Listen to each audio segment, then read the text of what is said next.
So today, we are going to be looking at some of the offences, at some of the conduct of voters or electors that can land them on the other side of a criminal law on election dates.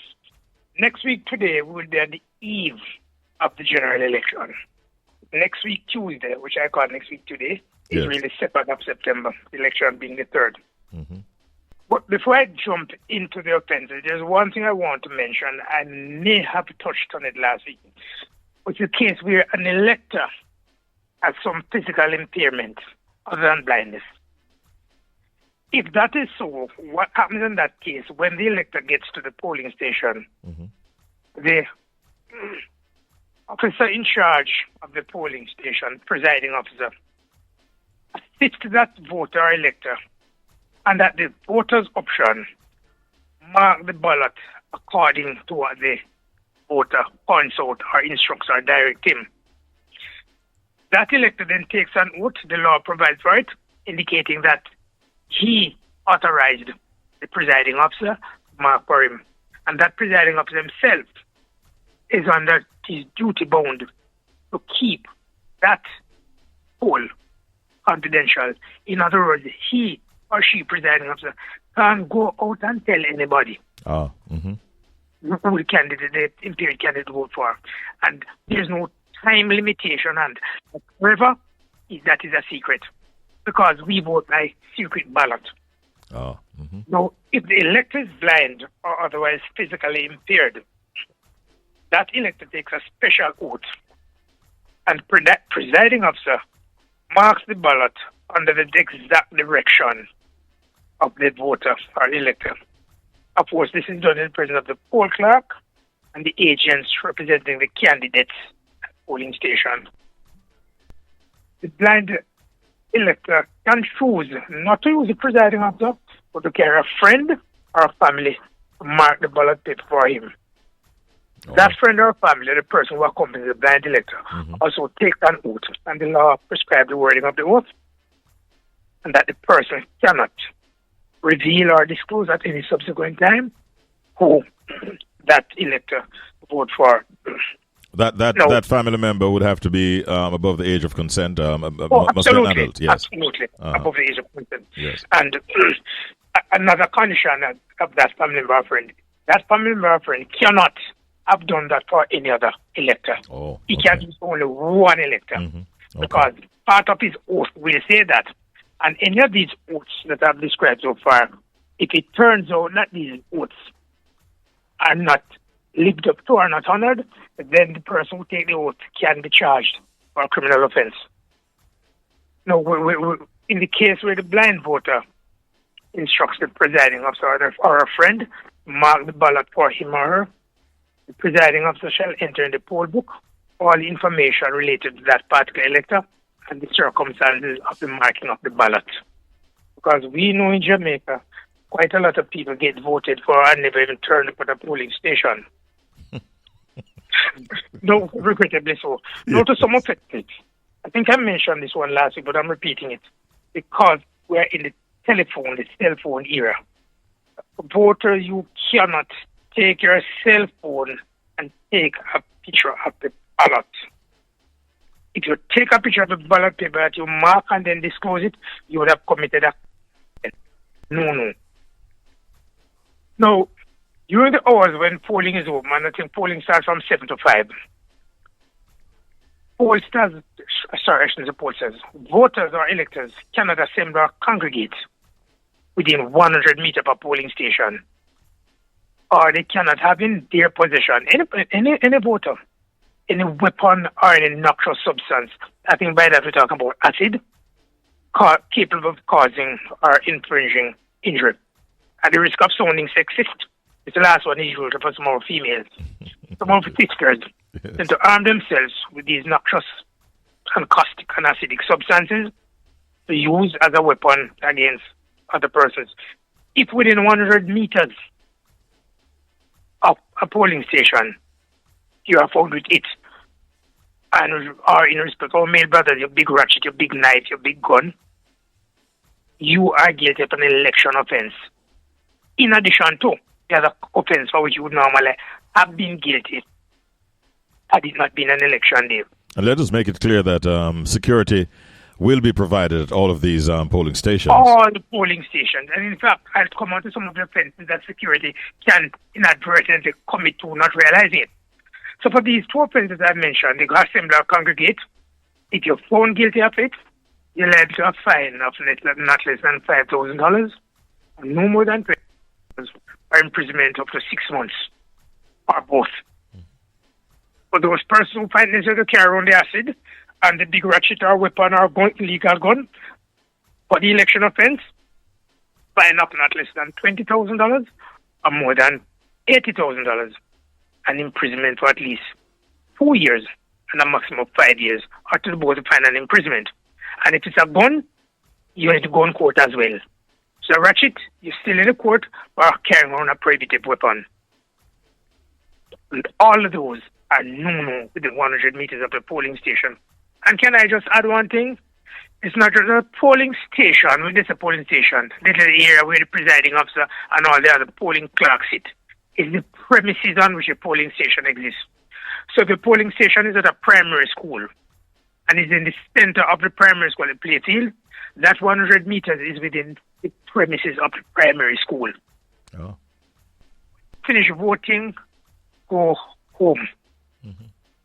Well, let us contextualize the assembly and the congregation. It does not apply to people who are actually waiting to vote. If you're at the polling station and you're waiting to vote, security forces and the polling staff give you instructions to get in a line, form a queue, and be orderly, then that doesn't apply to you.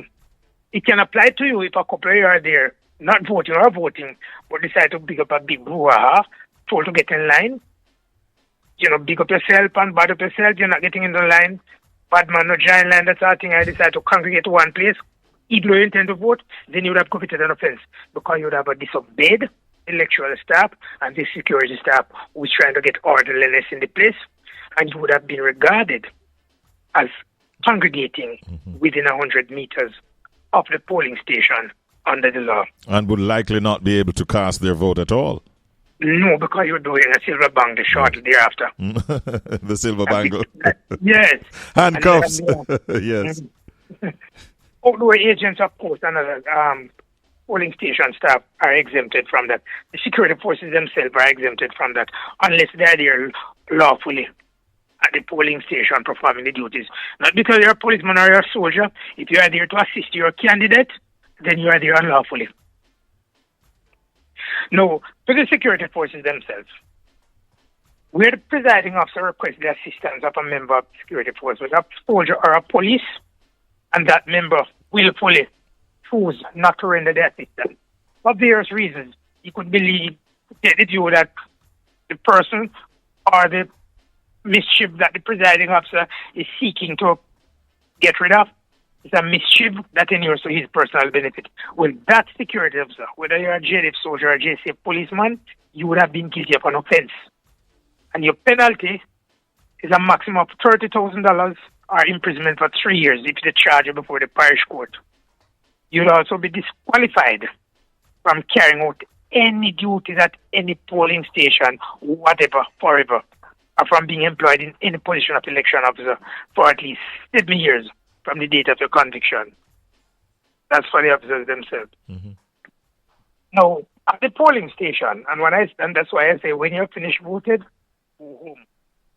If anybody is caught anywhere in a public space within 100 meter polling station seeking to influence a voter to vote for a particular candidate, or to find out from the voter which candidate he or she is going to vote for, then that person would be guilty of an offense.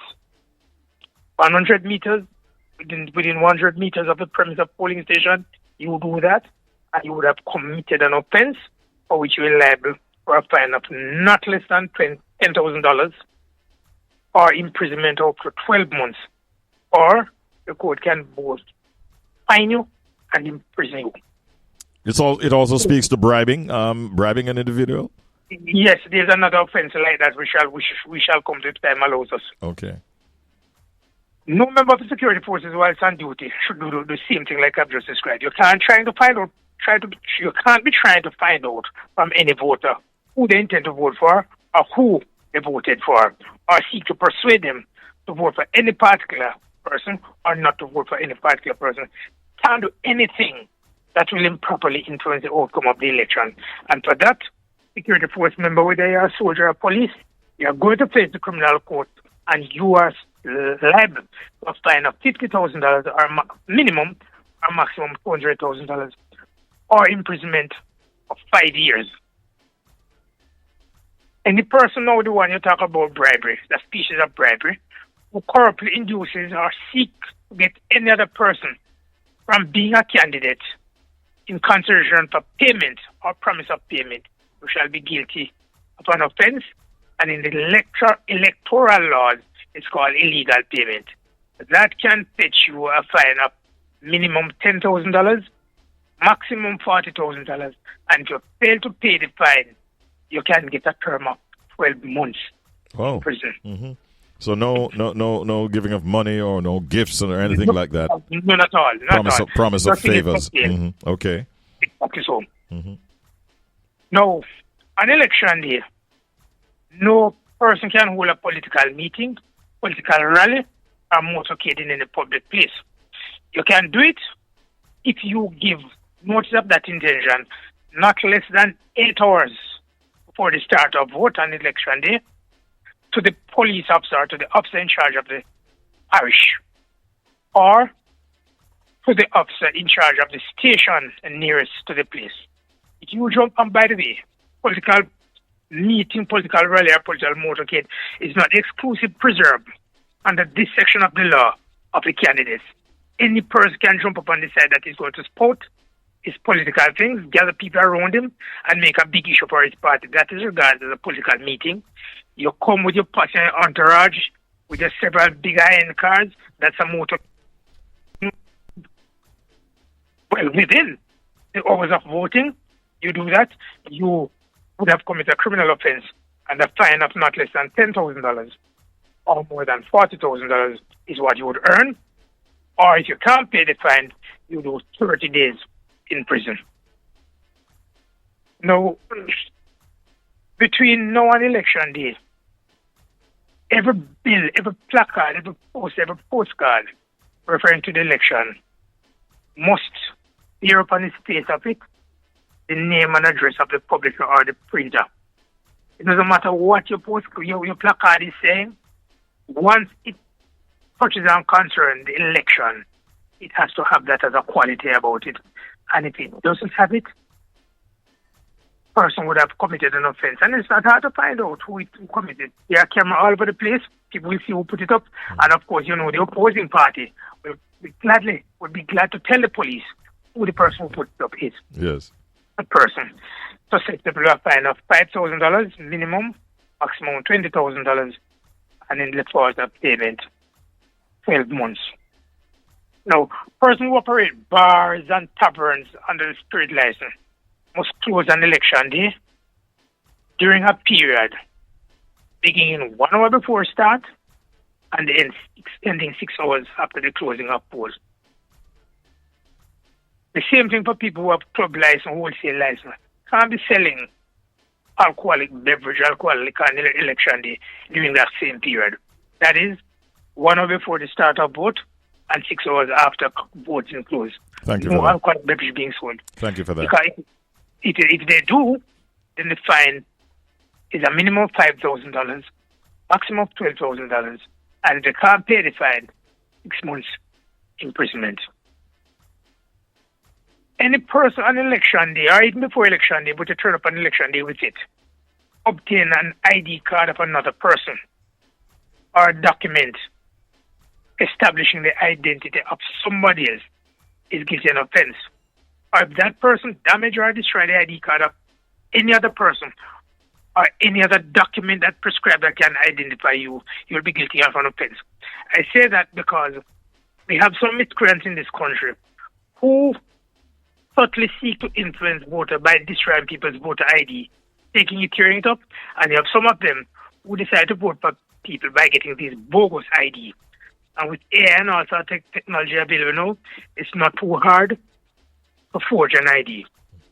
People who do that sort of thing, you're liable to imprisonment for 2 years.